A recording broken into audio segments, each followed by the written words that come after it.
Tes. Assalamualaikum warahmatullahi wabarakatuh. Innal hamdalillah nahmaduhu wa nasta'inuhu wa nastaghfiruh wa na'udzu billahi min shururi anfusina wa min sayyiati a'malina man yahdihillahu fala mudilla lahu wa man yudlil fala hadiya lahu wa asyhadu an la ilaha illallah wahdahu la syarika lahu wa asyhadu anna Muhammadan abduhu wa rasuluh la nabiyya wa la rasula ba'dah. Allahumma salli wa sallim wa barik ala nabiyyina wa habibina Muhammad wa ala alihi wa sahbihi wa man sara ala nahjihi ila yaumiddin, amma ba'd. Ikhwatal iman rahimani wa rahimakumullah. Kita lanjutkan kajian kitab As-Sahabah yang telah menjelaskan sejarah para sahabat Muhammad sallallahu alaihi wasallam yang dikarang oleh Al-Imam Abu Islam Saleh bin Thaha rahimahullah rahmatan wasi'ah. Dan kita akan menjelaskan pada pertemuan yang baik ini tentang sahabat Nabi yang mulia Abu Hurairah radhiyallahu taala anhu. Kemarin sudah kita jelaskan sebagian tentang beliau, ya, dan tapi belum selesai. Abu Hurairah radhiyallahu anhu, nama asli beliau adalah Abdurrahman bin Sakhr Ad-Dawsi. Akan tetapi nama aslinya dilupakan, tetapi yang diingat dan yang dikenal orang adalah kunyahnya, yaitu Abu Hurairah. Beliau dikunyai Abu Hurairah karena waktu kecil suka bermain dengan seekor kucing kecil, ya, bermain dengan kucing tersebut sehingga teman-temannya memanggilnya dengan Abu Hurairah, bapak dari si kucing kecil, ya. Abu Hurairah ini seorang yang luar biasa dalam menuntut ilmu.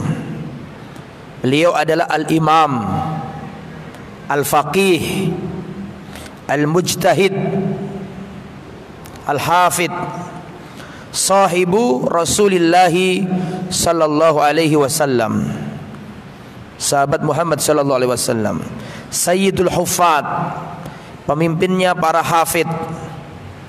Ishtahara bainan nasi bikuniyatihi. Beliau dikenal dengan kunyahnya Abu Hurairah. Bahkan banyak yang enggak tahu nama aslinya.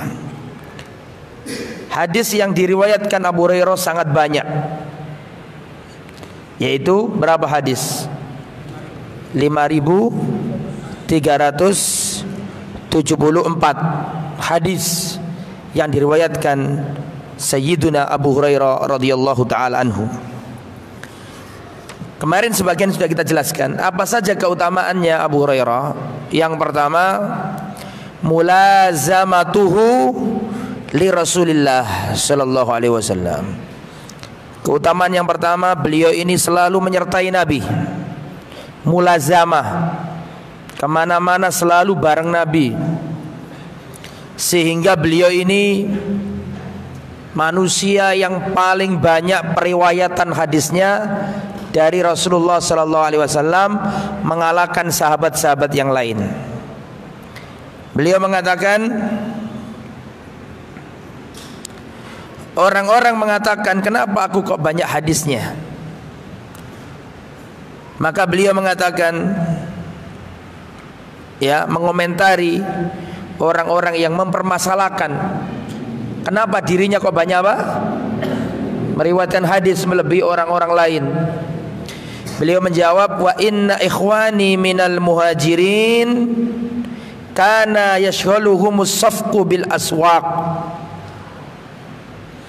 Sesungguhnya saudara-saudaraku dari kalangan muhajirin, mereka sibuk dengan al-bai' wasyira, sibuk di pasar, dagang, ya, dengan takaran, dengan jual beli. Karena kita tahu orang muhajirin nggak punya lahan, sehingga mereka mata pencariannya dengan apa? Dagang. Wa inna ikhwani minal ansor, adapun saudara-saudaraku dari kalangan ansor, kana yashghaluhum amalu amwalihim, kanu ashabaz zira'atin fil basatin wa kuntum ra'an miskinan alzamu Rasulullah. Adapun saudara-saudaraku ansor, mereka sibuk dengan pertaniannya, perkebunannya, sibuk dengan kurma-kurmanya. Muhajirin bekerja di pasar, sedangkan ansor kerja di ladang. Sedangkan aku orang miskin, dagang nggak punya modal, mau bertani cocok tanam nggak punya tanah, maka aku menemani Rasulullah kemana-mana. Ya, alzamu Rasulullah, aku selalu bersama Rasulullah sallallahu alaihi wasallam. Fa ahdhuru hina yaghibun, aku ada hadir di sisi Nabi ketika kebanyakan sahabat tidak ada. Wa aihina yansaun, dan aku memahami mengingat apa yang dilupakan oleh sahabat yang lain.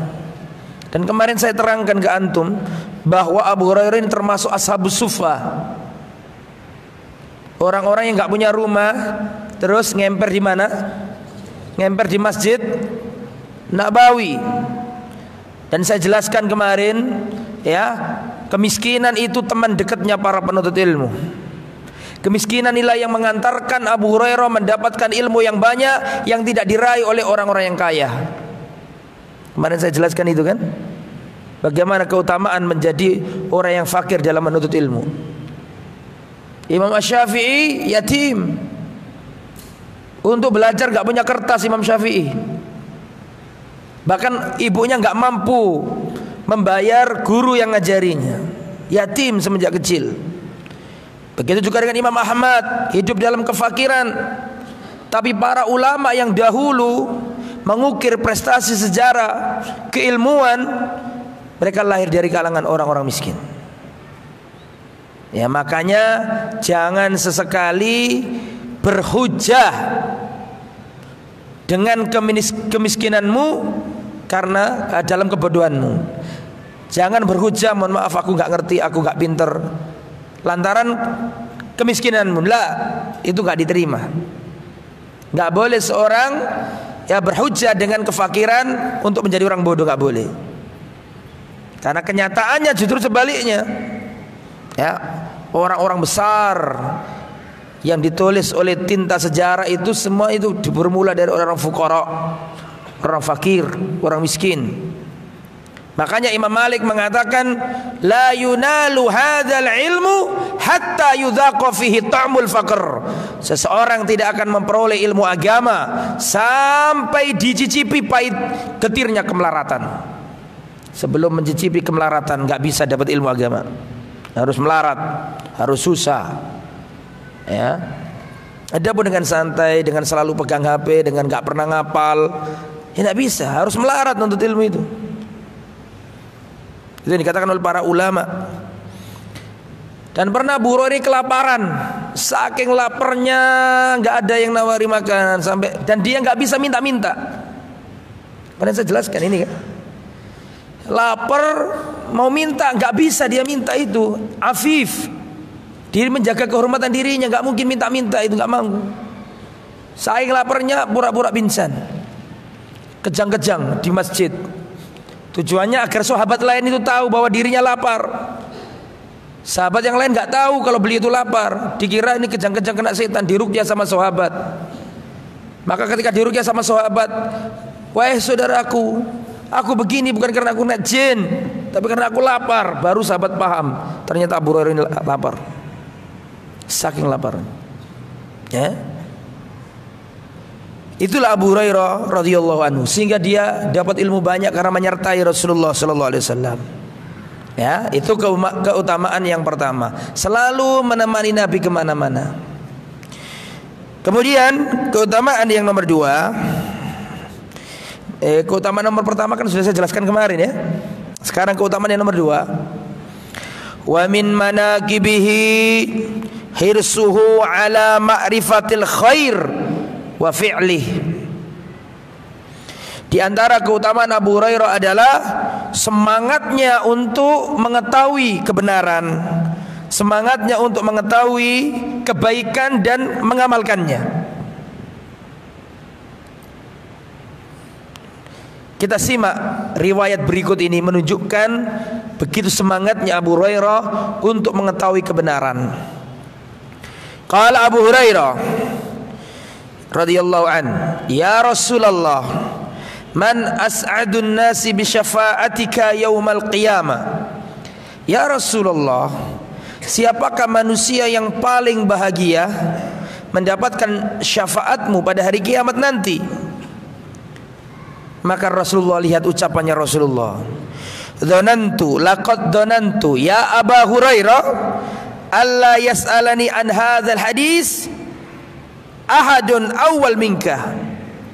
Wahai Abu Hurairah, sudah aku duga tidak akan yang bertanya kepadaku tentang hal ini ya pertama kali kecuali dirimu.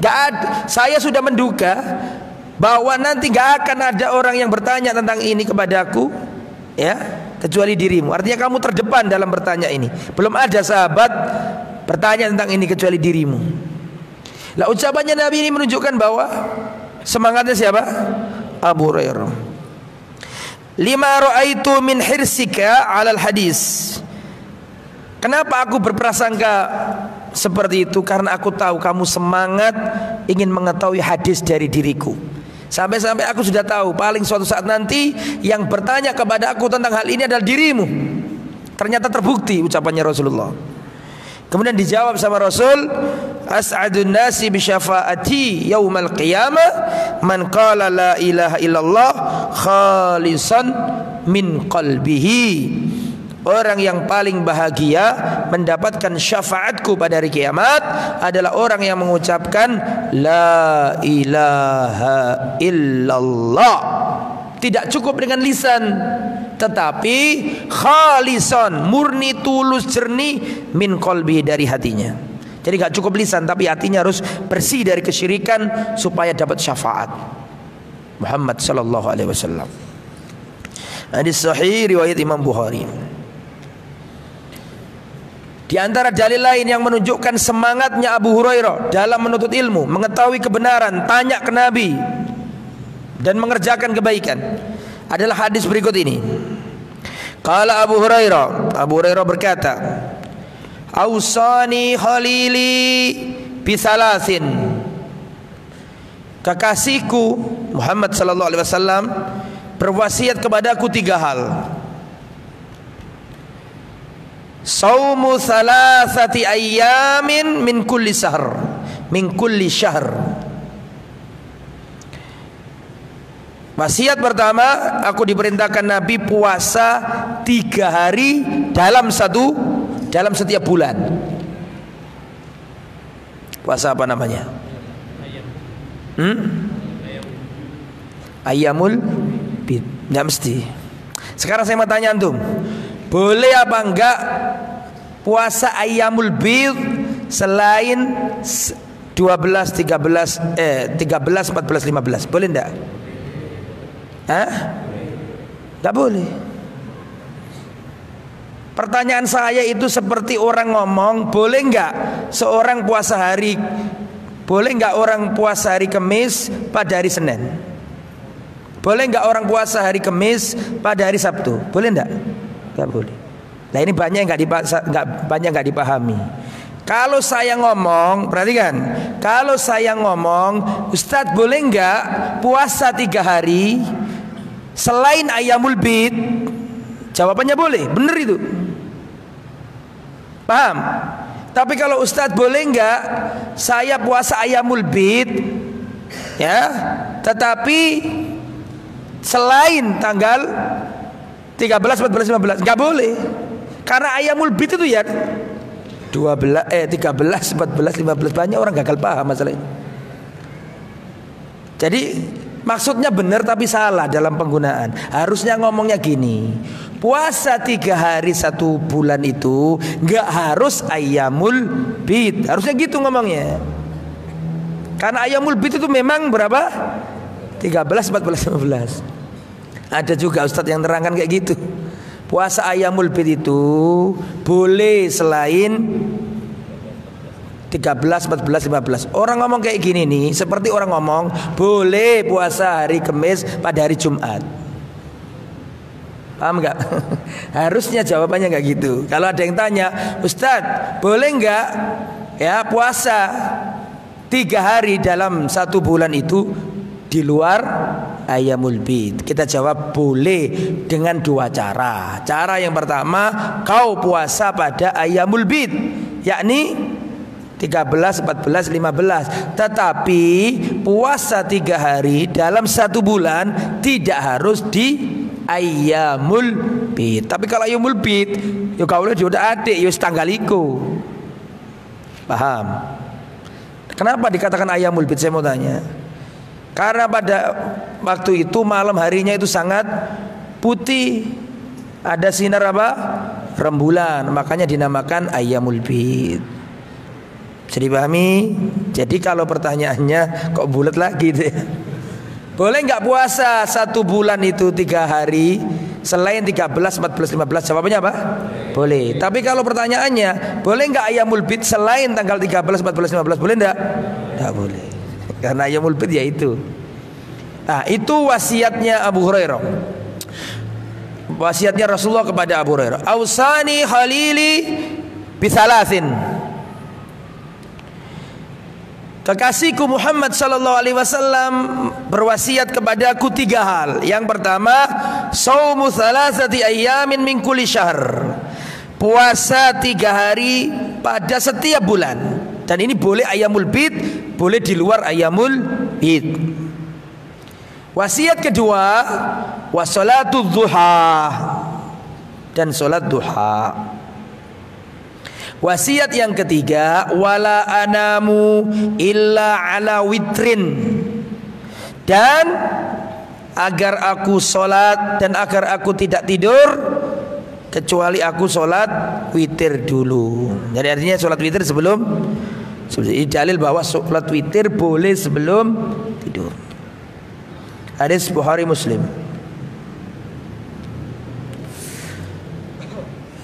Dalil yang lain masih keutamaan nomor berapa ini? Nomor 2. Bagaimana semangatnya Abu Hurairah dalam menuntut ilmu. Beliau datang ke Nabi dan mengatakan, ya Rasulullah, inni idza ra'aituka tabat nafsi wa qarrat aini. Ya Rasulullah, aku ini jika melihat panjenengan, tabat nafsi, jiwaku tenang. Sahabat ini ketemu Nabi saja sudah tentram hatinya. Wa qarat aini, dan sejuk mataku kalau melihat engkau ya Rasulullah. Fa ambini an amrin idza akhadtu bihi dakhaltul jannah. Ya Rasulullah, tolong beritakan kepadaku sebuah perkara, kalau aku mengambil perkara itu dan mengamalkannya aku masuk surga. Tolong ya Rasulullah, kasih tahu aku. Maka Rasulullah menjawab, afshis salam, tebarkan salam. Wa at'imit ta'am, berikan makanan. Wasilil arham, sambung tali kekerabatan. Wa qum bil laili wan nasu niyam, dan bangunlah ketika manusia terlelap di kala malam. Tsumma adkhulil jannata bisalam, kemudian masuklah surga dengan penuh keselamatan. Berarti 4. Afsus salam, tebarkan salam. Wa at'imit ta'am, berikan makanan. Wasilil arham, sambung tali kekerabatan. Wasallu bil laili wan nasu niyam, dan salatlah ketika manusia tidur di kala malam. Kamu masuk surga bisalam, dengan selamat. 4 ini kalau kita teliti, yang 3-nya sosial, yang 1-nya hubungan kita sama Allah. Coba menyebarkan salam. Yang kedua tadi apa? Memberi makanan. Yang ketiga sambung tali kekerabatan. Yang nomor 4 baru sholat tengah malam atau di malam hari ketika manusia tertidur. Itu menunjukkan betapa pentingnya aspek sosial, betapa pentingnya aspek akhlak. Ya, sampai-sampai disebutkan 3 baru 1. Bisa dipahami ya? Kemudian hadis yang lain yang menunjukkan semangatnya Abu Hurairah, masih keutamaan nomor 2. Abu Hurairah Rasulullah berkata, "Man ya'khudhu minni khamsa khisalin wa ya'malu bihinna aw yu'allimuhunna man ya'mal bihinna." Ada 3 hal, mohon maaf. Barang siapa mengambil dariku 5 hal, kata Nabi, dan mengamalkannya atau mengajarkannya. Siapa yang mau? Maka Abu Hurairah mengatakan, "Aku ya Rasulullah. Aku mau mengambil 5 hal dan aku ingin mengamalkannya dan mengajarkannya." 5 hal tadi itu. Fa akhadha bi yadi, maka Rasulullah mengambil tanganku. Fa addahunna fiha. Kemudian Rasulullah menyebutkan satu persatu 5 hal tadi itu. Yang pertama, ittaqil maharim takun a'badan nas. Hati-hatilah dengan yang Allah haramkan. Jauhilah apa yang Allah haramkan. Kamu akan menjadi orang yang paling ahli ibadah. Takun a'badan nas, orang yang paling ahli ibadah. Warda bima qasamallahu laka takun ahnan nas. Nomor 2, ridhoilah apa yang Allah berikan kepadamu. Qana'alah terhadap apa yang sudah Allah berikan kepadamu. Takun ahnan nas, kamu akan menjadi sekaya-kaya manusia. Wa ahsin ila jarika takun mu'minan. Yang nomor 3, berbuat baiklah kepada tetanggamu, takun mu'minan, engkau akan jadi orang beriman. Yang nomor 4, wa ahibbalin nasi ma tuhibbu li nafsika takun musliman.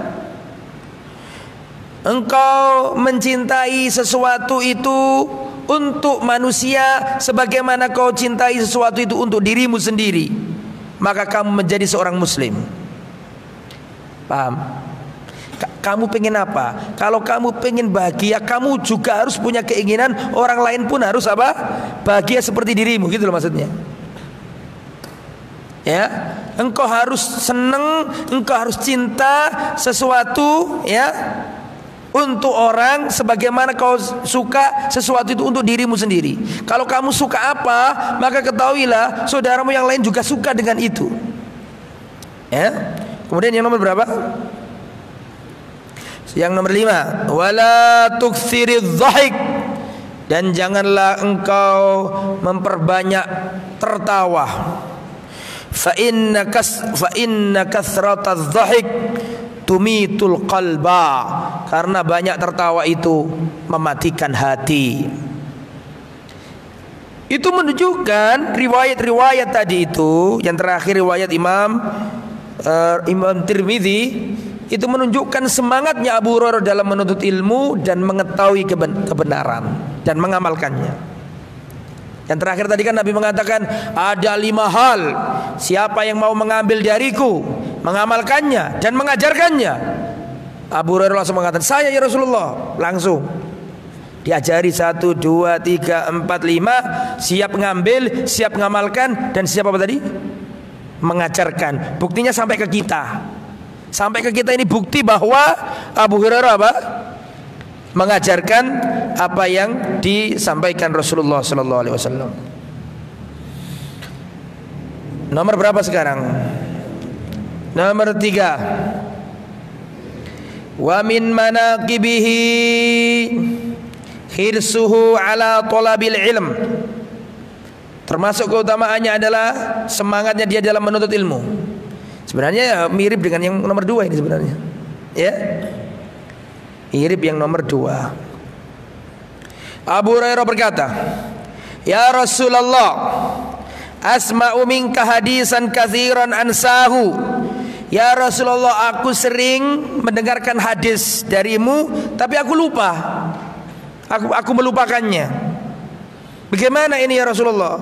Aku sering datang sama jenengan, kemana-mana bareng menjenengan. Saya sering mendengarkan hadis dari jenengan, tapi aku sering lupa ya Rasulullah. Bagaimana ini? Kata Rasulullah, ubsud ridaak. Gelar ubsud itu bentangkan.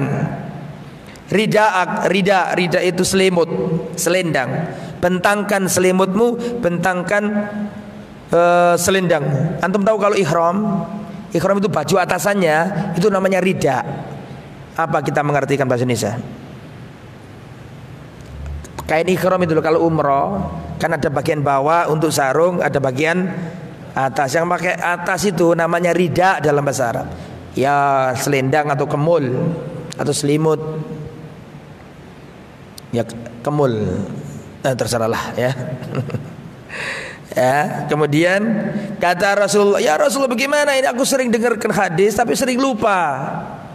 Kata Rasulullah, bentangkan itu selendangmu atau kemulmu itu, bentangkan.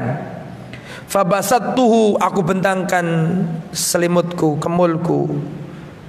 Fagharafa biyadihi. Kemudian Rasulullah mengambil dengan tangannya begini. Fadzummahu, terus di dzumma Rasulullah, di apakan istilahnya? Iya. Apa jenenge? Dikumpulkan sama Nabi. Fadzamamtuhu fama yakun fadzamamtu fama nasitu syai'an ba'dahu. Setelah itu aku enggak pernah lupa lagi. Enggak pernah lupa lagi. Yang disampaikan Nabi aku hafal. Makanya Abu Hurairah ini enggak nyatet, beda sama sahabat lain namanya Abdullah bin Amr bin As, sama perawi hadis. Tapi bedanya Abdullah bin Amr bin As itu nulis. Kalau Abu Hurairah tidak nulis, dia hafal. Saya bacakan nih. Abu Hurairah berkata, "Ma min ashabin nabi ahadun aktsar hadisan anhu minni." Tidak ada seorang pun yang lebih banyak hadisnya dari sahabatnya Muhammad melebihi aku. Riwayatkan lah, dapat ilmu dari Nabi, hadis, gak ada yang melebihi aku. Kecuali Abdullah bin Amr bin As, sahabat Nabi mulia itu. Fa innahu kana yaktubu wala aktub. Karena Abdullah bin Amr bin As itu dulu nyatet, nulis, sedangkan aku nggak nulis. Yaqulu Abu Hurairah, sama dengan tadi ya, nggak usah saya baca, intinya pakaian dikumpulkan. Ataitu Nabi, ya aku datang ke Nabi, kemudian aku bentangkan pakaianku di sisinya, diambil sama Nabi, dikumpulkan Nabi ke hatiku, dadaku. Setelah itu aku nggak lupa lagi. Lah Abu Hurairah ini orangnya hati-hati, takut kalau salah fatwa. Ini nggak ada di kitab ditambah ya. Dia sangat hati-hati dalam berfatwa Abu Hurairah ini. Pernah suatu saat Abu Hurairah ini ditanyai orang, "Ya Abu Hurairah, ma hukmu kadza wa kadza wa kadza?" "Ya Abu Hurairah, hukum permasalahan ini bagaimana? Ada masalah seperti ini. Ini hukumnya bagaimana?" Cuma afta, dikasih fatwa. "Oh, masalah itu seperti ini, dalilnya ini." Terus orang ini pergi. Setelah itu dipikir sama Abu Hurairah, "Loh, aku tadi salah fatwaku tadi itu." Beliau merasa salah dalam berfatwa. Tapi beliau mau ngejar orang tadi, sudah enggak kelihatan, dan zaman dulu enggak ada WA, bisa catat nama, bisa media sosial, enggak ada. Sedangkan beliau adalah sentral periwayatan hadis. Kalau sampai fatwa tadi dinukil ke orang banyak, apa gak sesat semua? Paham gak? Ketakutan Abu Hurairah, gimana ini? Langsung Abu Hurairah masuk pasar dan mengatakan, "Wahai ya ayuhan nas, inna Abu Hurairah qad su'ila an mas'alati kadza wa kadza, thumma afta bi kadza wa kadza, wa hadza khata'." Wahai manusia, sesungguhnya Abu Hurairah pernah ditanyai tentang masalah ini. kemudian dia berfatwa seperti ini fa huwa khata', dan ini salah. Tetapi yang benar adalah seperti ini. Nah, akhirnya kan orang banyak yang dengarkan diriwayatkan sebagai counter dari yang pertama. Saking takutnya. Dan semangatnya Abu Hurairah dalam berdakwah. Pernah di zamannya Abu Hurairah orang-orang sibuk di pasar. Zaman para tabi'in, zaman sudah selesai sahabat, ada orang-orang sudah mulai banyak yang lupa terhadap akhirat, lupa dengan menuntut ilmu, sibuk di pasar. Maka datanglah Abu Hurairah dan mengatakan, ya ahlas suq, wahai orang-orang pasar, kenapa kalian masih di sini? Sekarang warisan Rasulullah sedang dibagi-bagikan di masjid. Orang pasar diomongi warisan, langsung semburat, pergi semuanya ke mana? Kemas semangat, barangkali dapat sembako, dapat duit, dapat dinar, dirham, berangkat semua ke masjid. Sampai di masjid tidak ada apa-apa, nggak ada orang bagi-bagi, nggak ada antrian. Padahal sudah geruduk masjid mereka. Akhirnya mereka kecewa, balik lagi ke pasar, ketemu Abu Hurairah. Ya Abu Hurairah, ma wajadna syai'a. Abu Hurairah nggak ketemu apa-apa, nggak ada warisan Nabi, nggak ada orang antri-antri, nggak ada bagi dirham, nggak ada bagi dinar. Kata Abu Hurairah, lalu apa yang kalian jumpai di sana? Kami hanya melihat ada orang menyampaikan hadisnya Nabi, ada yang dengarkan, ada yang zikir. Kata Abu Hurairah, itulah warisan Rasulullah sallallahu alaihi wasallam. Panjenengan ini datang di majelis ilmu, mendengarkan hadisnya Rasulullah, Anda belajar menjadi pewaris para nabi. Ya, kita ini pewaris para nabi dengan mempelajari hadis. Ahlul hadis hum ahlun nabi, wa illam yashabu nafsahu anfasahu sahibu. Orang yang belajar hadis, dengarkan wasiatnya Rasul ke Abu Hurairah, ada 3, ditulis, diamalkan. Kata para ulama penyair mengatakan ahlul hadis humu ahlun nabi. Orang yang belajar hadis itu adalah keluarganya Nabi. Wa illam yashabu nafsahu, meskipun mereka enggak berteman dengan jasadnya Nabi, tetapi mereka berteman dengan setiap untaian ucapan Nabi. Semoga kita termasuk di dalamnya. Kemudian berikutnya, keutamaan sudah selesai. Ya, ada tambahan 2 tadi. Berhati-hatinya beliau dalam apa tadi? Berfatwa. Terus ada tambahan lagi, nomor berapa tadi? Nomor 5 adalah semangatnya dalam mengingatkan manusia, mendakwai manusia. Itu yang enggak ada di kitab ya. Sekarang mauqifnya beliau, sikap-sikap keteladanan beliau, saya ceritakan. Dan ini banyak ibrohnya. Abu Hurairah berkata, kuntu adu ummi ilal Islam wa hiya musyrika. Aku mendakwai ibundaku agar dia memeluk agama Islam, sedangkan pada waktu itu dalam keadaan musyrik, menyembah berhala. Fada'autuha yauman, pada suatu hari aku dakwai dia, aku bacakan Al-Quran, aku bacakan pesan-pesan Rasulullah agar dia menerima dakwah.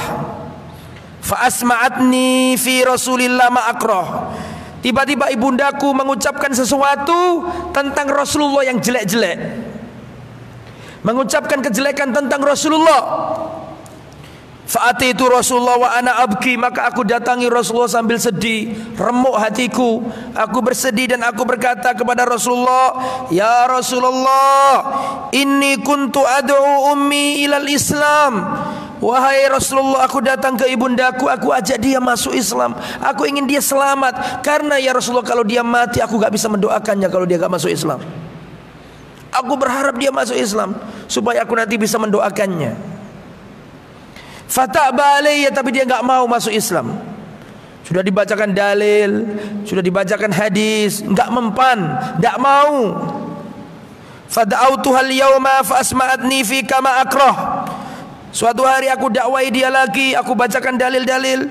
Fa'asma'atni fi kama akrah. Dia menyampaikan sesuatu yang aku mendengarkannya, sesuatu yang jelek tentangmu ya Rasulullah. Fada'ullah an yahdiya ummi Abi Hurairah. Maka tolong ya Rasulullah, doakan, berdoalah kepada Allah agar Allah memberikan hidayah kepada ibunya Abu Hurairah. Faqala Rasulullah sallallahu alaihi wasallam, maka Rasulullah sallallahu alaihi wasallam bersabda, Allahumma hdi umma Abi Hurairah, ya Allah berikan hidayah kepada ibunya Abu Hurairah. Suf, tadi Abu Hurairah ngomong apa? Abu Hurairah tadi ngomong begini, dia telah mengatakan sesuatu yang jelek tentangmu. Betul apa enggak?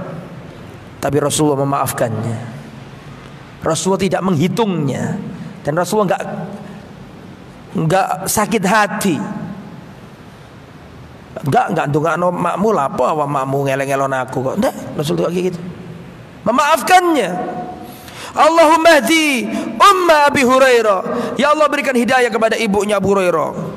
Maka aku keluar, fakharajtu mustabsyiran bi da'wati nabiyillah, maka aku keluar dari Nabi dalam keadaan senang karena ibuku didoakan Rasulullah. Aku pulang sambil senang, hatiku lapang, berharap ibuku masuk Islam.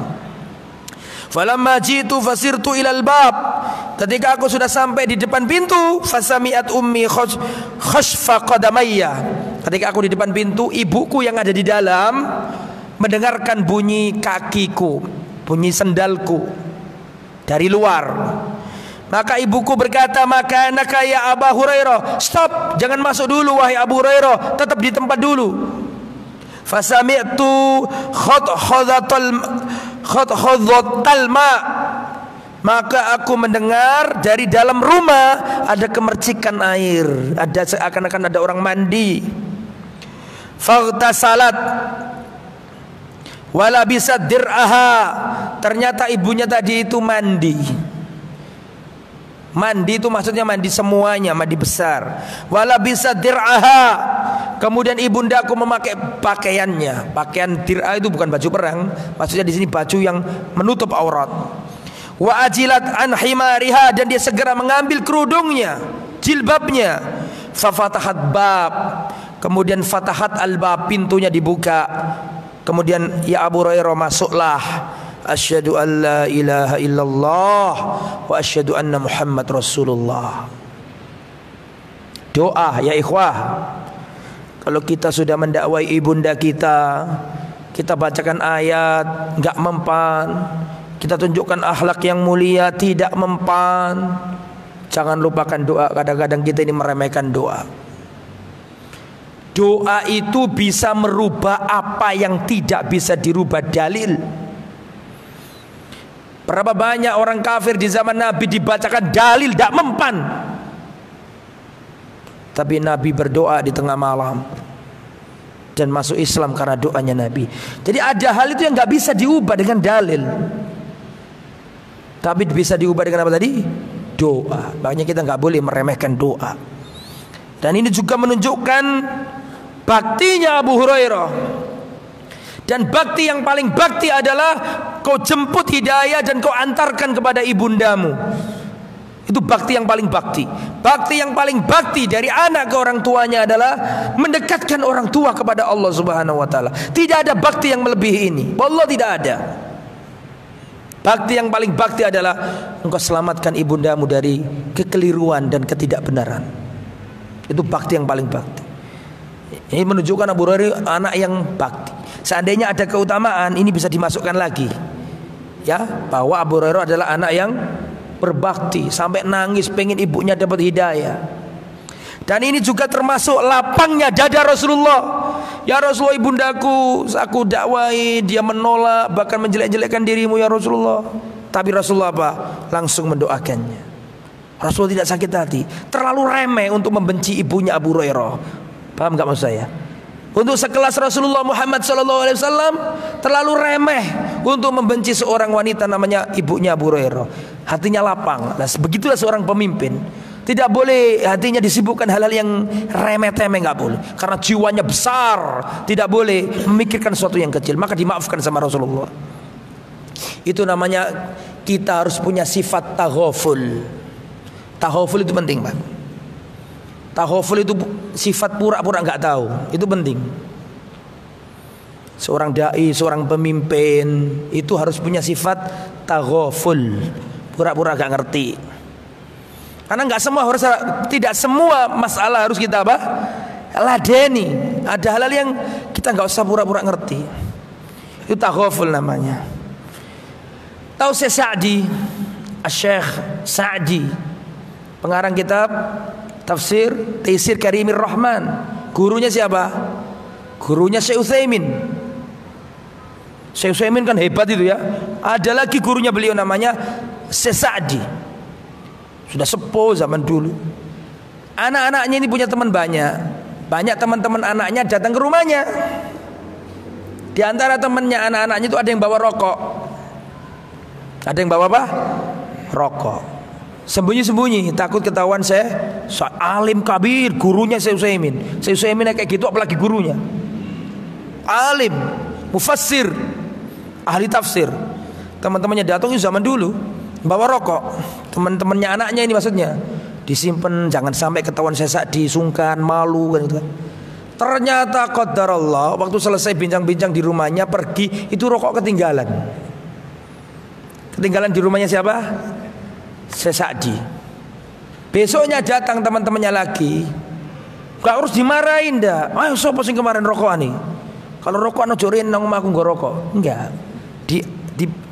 Disimpan, dirawat baik sama Syekh Sa'di. Besok ketika teman-temannya datang, anaknya dibilangi, "Hei anak-anakku, ini rokoknya siapa kemarin kok ketinggalan? Ini saya kembalikan, miliknya siapa?" Wallah isi ini gak karu-karuan nih kemarin.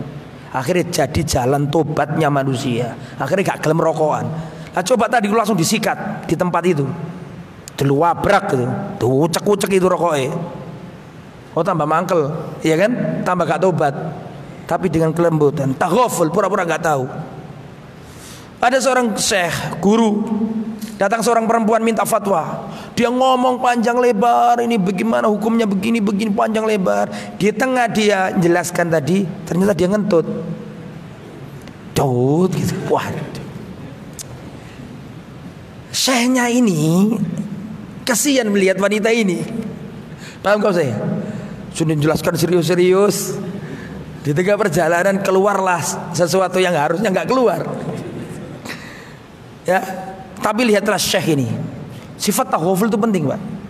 Pura-pura nggak tahu, dan syekhnya mengatakan, tolong diulangi lagi pertanyaannya tadi, saya nggak begitu dengar, nggak jelas pertanyaan tadi. Padahal tadi itu gara-gara keluar suara itu wanita sudah mau maju, mau mundur. Disampaikan terus apa enggak karena saking malunya. Tapi katanya saya, tolong diulangi lagi pertanyaan tadi, saya tadi kurang begitu konsen dan kurang dengar gitu. Paham nggak maksudnya? Untuk apa itu maksudnya?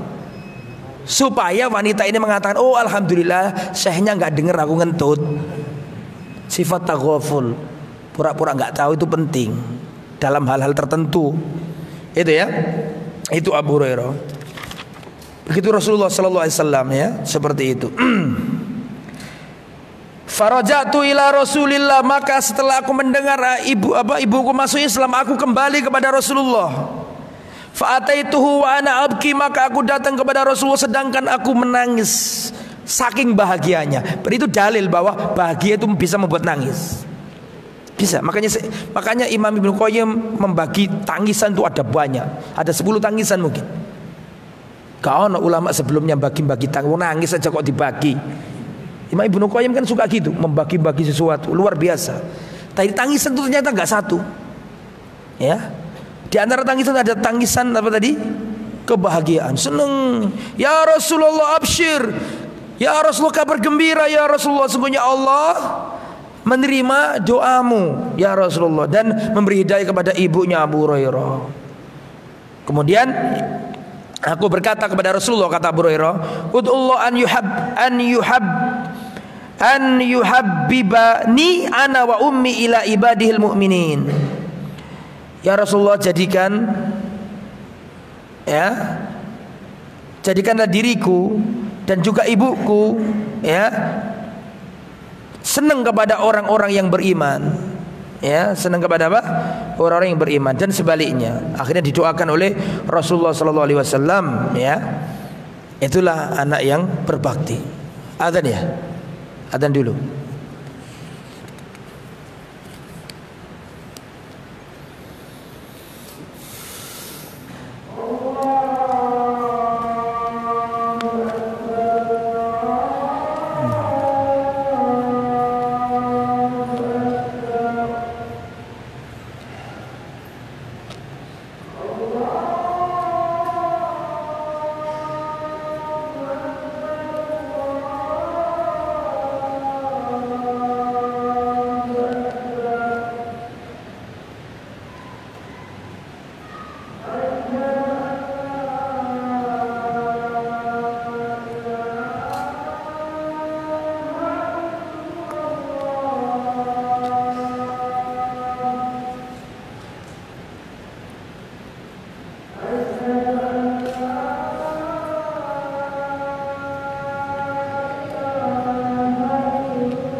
La ilaha illallah. Allahumma rabb hadhihi da'wati tammah salatul qa'imah ati Muhammadul wasilatul fadhil wa ba'athu maqama mahmudal wa'ati. Baik. Kita lanjutkan dikit lagi ya. Wa mauqifuhu fil amri bil ma'ruf wan nahyi 'anil munkar. Sikapnya Abu Hurairah dalam beramar ma'ruf nahi munkar. Ya, ini sebenarnya ada cuplikan tadi yang sudah saya sampaikan. Abu Hurairah radhiyallahu anhu pernah melewati orang-orang yang sedang berwudu. Kemudian Abu Hurairah berkata, "Asbihul wudu fa inna Abul Qasim sallallahu alaihi wasallam qala wailun lil aqabi minan nar." Jadi pada waktu itu Abu Hurairah pernah melewati orang-orang yang wudu. Kemudian Abu Hurairah mengatakan, sempurnakanlah wudu-wudu kalian. Sesungguhnya aku mendengar Abul Qasim, yaitu Rasulullah sallallahu alaihi wasallam bersabda, wailun lil aqabi minan nar. Celakalah tumit-tumit ya dari api neraka. Maksudnya tumit-tumit yang tidak kena apa? Air. Kemudian saya singkat di sini, istaqbala Abu Hurairah imra'atan mutatayyibatan. Pernah Abu Hurairah menjumpai seorang wanita yang memakai parfum. Ditanya, "Aina turidina ya amatal jabbar?" Mau kemana engkau wahai hamba perempuannya Allah? Faqalat, maka wanita ini mengatakan, "Al masjid, aku ingin pergi ke masjid." Kemudian, "Walahu tatayyabti, kenapa kamu kok pakai parfum? Apa kamu parfum?" Dijawab sama wanita ini, "Iya." Maka Abu Hurairah mengatakan, "Ayyuma imra'atin kharajat min baitiha mutatayyibatan turidul masjid, lam yakbalillahu azza wa jalla laha salatan." Siapapun wanita keluar masjid memakai parfum, Allah tidak menerima salatnya. Hatta tarji'a, sampai dia pulang dulu, fatahtasila minhu, kemudian mandi, huslaha minal janabah, seperti mandinya dia ketika junub. Nah, jadi wanita nggak boleh pakai parfum, ya. Selesai, kita anggap cukup ya. Masih ada dikit tapi sudahlah, kita anggap cukup. Insya Allah pada pertemuan akan datang ini penting, dan nggak ada yang nggak penting. Semua tentang sahabat penting, sallallahu alaihi wasallam. Ya, besok kita akan belajar sahabat yang sering dizalimi, sahabat yang sering dijelek-jelekkan. Siapa kira-kira? Muawiyah bin Abi Sufyan radhiyallahu anhu. Siapa Muawiyah? Apa saja keutamaannya? Apa saja kontribusinya untuk Islam? Besok akan kita ceritakan tentang Sayyiduna Muawiyah bin Abi Sufyan radhiyallahu taala anhu. Ada pertanyaan di sini?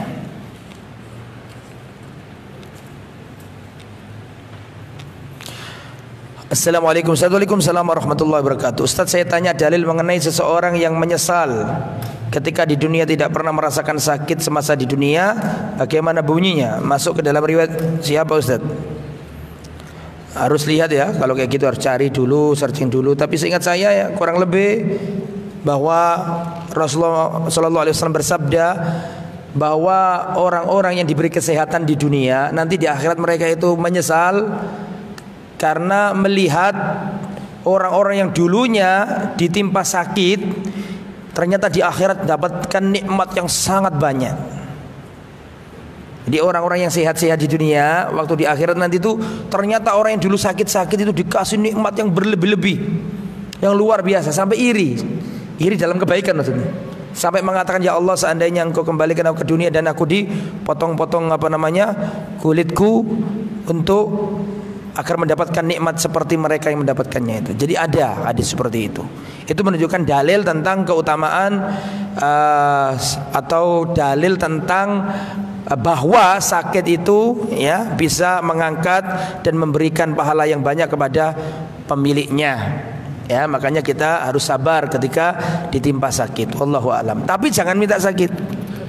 Ya Allah, aku minta sakit ya Allah, boleh. Ya. Adapun hadis teksnya ya harus dibuka dulu ya.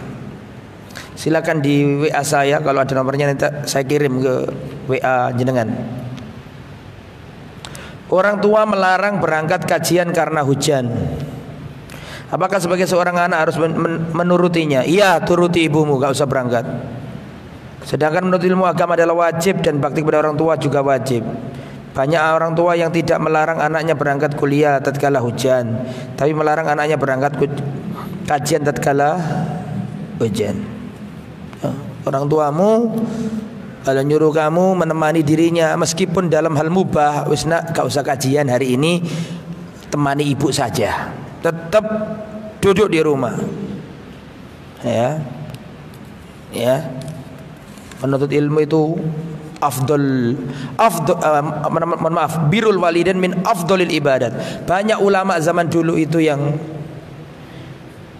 terpenjara, nggak bisa menuntut ilmu karena lebih mementingkan apa? Birrul walidain. Ya, birrul walidain. Ada seorang ulama besar lagi menyampaikan ilmu begini, semangat gini, dipanggil ibunya, sini nak. Kenapa ma? Tolong dipakani petik kudu omah ya. Ditinggalkan majelisnya, datang ke rumah makani petik sih. Berarti makani petik. Ngasih makan apa? Ayam. Ibunya Imam Abu Hanifah. Abu Hanifah ulama besar, menaranya ilmu di negeri Irak, di negeri Kufah. Ibunya nggak percaya karo anaknya. Ayo anakku, antarkan aku ke ulama terkenal, saya ingin minta fatwa ke sana. Padahal itu levelnya ulama itu masih jauh di bawahnya siapa? Abu Hanifah. Tapi dia dituruti, diterno mak nih. Nang ulama itu. Ulama iki ro iki Abu Hanifah yo repot angkat fatwa ngon Abu Hanifah. Biasa mak langun sih gak percaya karo anake dhewe. Percaya karo ulama liya. Ya dituruti karena bakti kepada orang tua. Paham ya? Nah, tapi dikasih pengertian, ndak apa-apa mah hujan mah. Ini kan saya bawa apa? Mantel, apalagi bawa mobil nggak kehujanan, ini dapat ilmu. Nanti juga kalau dapat ilmu bisa bermanfaat, pahalanya juga untuk mama, gitu ya. Tapi jangan dikerasi. Dan kalau memang sesekali ibu minta ditemani, ya temani, ya. Jadi jangan egois ya. Ngaji itu jangan egois. Bismillahirrahmanirrahim. Afwan Ustaz, mohon nasihatnya. Saya takut dengan keberadaan ahlul bid'ah yang semakin hari semakin beringas dalam menentang dakwah ini. Dulu mereka paling hanya menjuluk-juluki, sekarang semakin frontal sampai melakukan persekusi terhadap salah satu ustaz di Surabaya. Yang saya takut menyangkut bukan diri saya tapi keluarga saya. Syukron. Biasa aja ya. Begitulah dakwah, ada suka ada duka ya. Tadi malam sudah saya telepon ustadznya, saya telepon, sudah datang ke saya ngobrol-ngobrol. Ya memang sisi lain kita harus sabar, sisi lain juga kita harus menjadikan itu hikmah, mengambil hikmah dari peristiwa itu. Ya, jadi biasa ya, jangan terlalu khawatir lah, berlebihan, tidak apa-apa. Maafi muskilah, no problem, ya, tidak ada masalah, insyaallah. Dan beliau juga tidak ada masalah, insyaallah aman. Fadal, ada pertanyaan lagi silakan. Jadi tidak usah berkhawatir, dakwah itu, agama ini dijaga Allah. Kita bisa mati tapi agama ini tetap tegak. Jangan khawatir. Ya, agama gak akan mati. Kita bisa mati, kita bisa tumbang, kita bisa gugur, tapi agama ini dijaga oleh Allah ya. Jadi jangan berlebih-lebihan ya untuk perasaan takut dan seterusnya. Dan kita terus kasih support kepada beliau, kasih dukungan, kasih support. Tapi di balik itu juga kita harus ngambil hikmah, pelajaran. Ya, namanya perjalanan dakwah itu dengan adanya peristiwa itu kan semakin mendewasakan kita. Wallahu a'lam bishawab. Ada lagi silakan kalau ada pertanyaan. Enggak ada, semoga bermanfaat.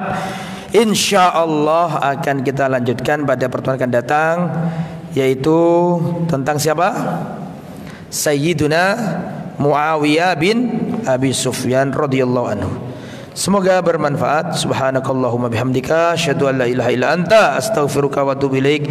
Assalamualaikum warahmatullahi wabarakatuh.